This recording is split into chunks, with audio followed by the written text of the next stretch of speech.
ভীষণ আশাবাদী। গোটা দেশে মানুষ শান্তির জন্য ভোট দিচ্ছে, যাতে দেশে শান্তি ফিরে আসুক, মণিপুর থেকে কাশ্মীর পর্যন্ত।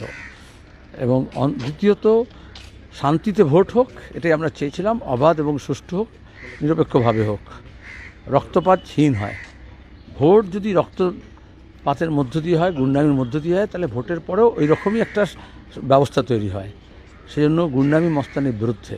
আর ভোট যদি লোভে প্রলোভনে টাকা দিয়ে হয়, তাহলে টাকা রাজত্ব হয়। তখন আমাদের মুখ্যমন্ত্রীকে তো বলতে হয় মাটি টাকা, টাকা মাটি। রামকৃষ্ণ মহাশয় যেটা বলেছেন তার বদলে বলতে হয় যত মাটি তত টাকা। তো এই যে পাল্টে গেছে জিনিসটা, আবার আমাদের রুটে ফিরে আসতে হবে। বাংলা তার নিজের স্বমহিমায় ফিরে আসুক, স্বগরিমায় ফিরে আসুক, তাহলে দেশটাও ফিরবে। কাল রাত্রির থেকে হচ্ছে, আচ্ছা ডায়মন্ড হারবার আজকে হচ্ছে সন্ত্রাস, ওটা সন্ত্রাস কবলিত এলাকা। যেমন সন্দেশখালী ছিল বা রাখার চেষ্টা করা হয়েছে, এরকম ডায়মন্ড হারবার কেন্দ্রের 4টি বিধানসভা কেন্দ্র, সেখানে দাঁড়িয়ে গুন্ডাদের রাজত্ব চলে, আর পুলিশ সেখানে তাদের সেবা করে, লুটেরাদের রাজত্ব চলছে।